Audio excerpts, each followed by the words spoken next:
غدیر خم کے موقع کے اوپر جو نبی الاسلام کا فرمان ہے من کنت مولا فہذا علی مولا، وہ اپنی جگہ ایک اہمیت کا حامل ہے، اور اس کے پیچھے پھر ایک پوری ہسٹری ہے جو نبی الاسلام کی اور اس کے غیبی اوپر خبر ہے۔ اس پر کوئی مسلکی اختلاف نہیں ہے تقریباً۔ غدیر خم کی حدیث جو ہے نا یہ متواتر حدیث ہے، چند اور متفق احادیث علیہ ہیں کہ جی متواتر وہ احادیث ہیں جو اتنی کثرت سے صحابہ نے روایت کی ہوں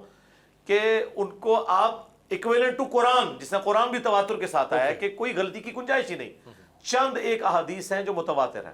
مثلا یہ حدیث کہ جس نے میری طرف جھوٹ منسوب کیا وہ اپنا مقام جہنم میں دیکھ لے، یہ متواتر حدیث ہے، یعنی کثرت سے صحابہ نے تمام مسالک میں جی کی ہے۔ فقہ۔ اچھا یہ بھی جو حدیث ہے غدیر خم کی حدیث، یہ صحیح مسلم میں اوپر تلے 4 حدیث ہے 6225 سے 6228 تک، کہ نبی الاسلام جب حجۃ الوداع سے واپس آ رہے تھے تو آپ نے خم نامی گاؤں میں پڑاؤ کیا پانی کے لیے۔ آپ صلی اللہ علیہ وآلہ وسلم کے لیے اونٹ کے پالان کا ممبر تیار کیا گیا۔ آپ علیہ السلام نے وہاں کنکلوڈنگ گفتگو کی،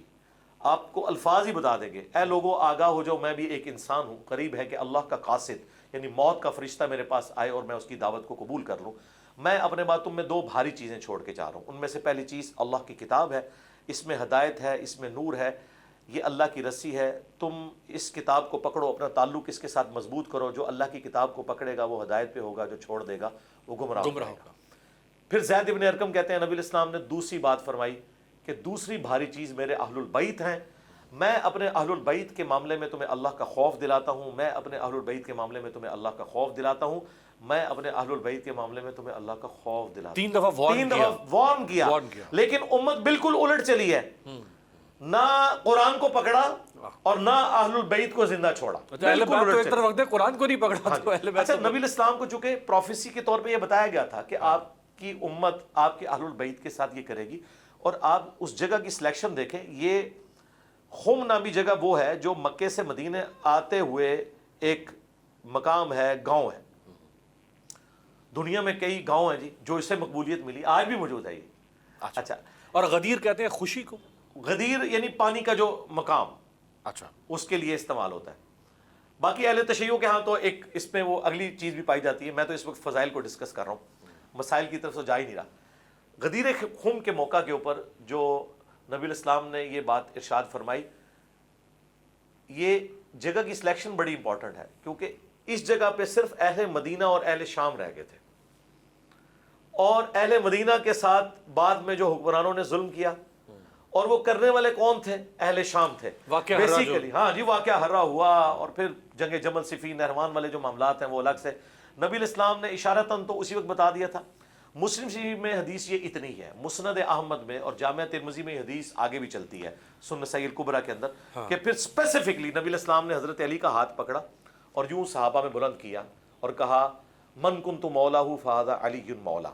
اچھا اس سے پہلے نبی الاسلام نے قرآن کی آیت پڑھی، النبی اولیٰ بالمؤمنین من انفسہم وازواجہ امہاتہم، نبی مومنین کی جانوں پر ان سے بڑھ کر حق رکھتے ہیں، اور نبی کی بیویاں امت کی مائیں ہیں۔ اور پھر آپ نے فرمایا کہ تم میرا یہ حق تسلیم کرتے ہو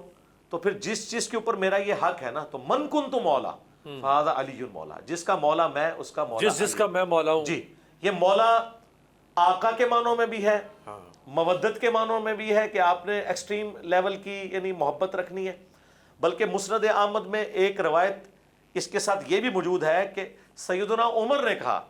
حضرت علی سے کہ آپ کو مبارک ہو، آپ تو پوری امت کے مولا بن گئے، اس حوالے سے کہ آقا، اور اس حوالے سے بھی کہ امت کے لیے لازمی ہے کہ جس طرح نبی الاسلام کے ساتھ انہوں نے محبت اور عقیدت رکھنی ہے، آل البیت کے ساتھ بھی رکھنی ہے، ظاہر نبی الاسلام کی نسبت کی وجہ سے محمد اور آل محمد۔ دیکھیں اہل تشیع کا اور اہل سنت کا جو اختلاف ہے وہ اپنی جگہ، لیکن اہل تشیع کا جو یہ مقدمہ ہے وہ حضرت علی کے گرد نہیں گھومتا، وہ محمد اور آل محمد کے گرد ہے۔ حضرت علی کی جو رسپیکٹ ہے وہ رسول اللہ کی نسبت کی وجہ سے ہے، اور کوئی بھی ایسا اہل تشیع میں سے نہیں ہے جو اس وقت ایگزسٹنگ ہے جو ایک ڈومیننٹ اثنا عشری ہیں کہ وہ یہ نعوذ باللہ کہیں کہ حضرت علی کا کوئی مرتبہ رسول اللہ سے بڑھ کے، وہ تو کہتے ہیں رسول اللہ کی وجہ سے ان کو یہ سب کچھ ملا، سیدہ فاطمہ کی نسبت کی وجہ سے۔ میں ساتھ ساتھ اپنی آڈینس کے لیے کلیئر اس لیے کر رہا ہوں چونکہ میں ایک سنی پلیٹ فارم پہ ہوں، وہ جو ایک بڑی دراڑ ہے۔ ویسے تو میں فرقہ واریت میں بلیو نہیں رکھتا، میں تو اہل تشیع کے پیچھے بھی نماز پڑھتا ہوں اور ان کی مساجد میں بھی چلا جاتا ہوں، مجھے تو کوئی آر نہیں ہے، میں تو دونوں کو مسلمان سمجھتا ہوں الحمدللہ۔ لیکن میں یہ کلیئر کر رہا ہوں اس حوالے سے کہ تھوڑی جو کہیں پہ اگر کوئی دماغ میں کوئی شیطان وسوسہ دلا دینا تو وہ بیچ میں سے نکل جائے.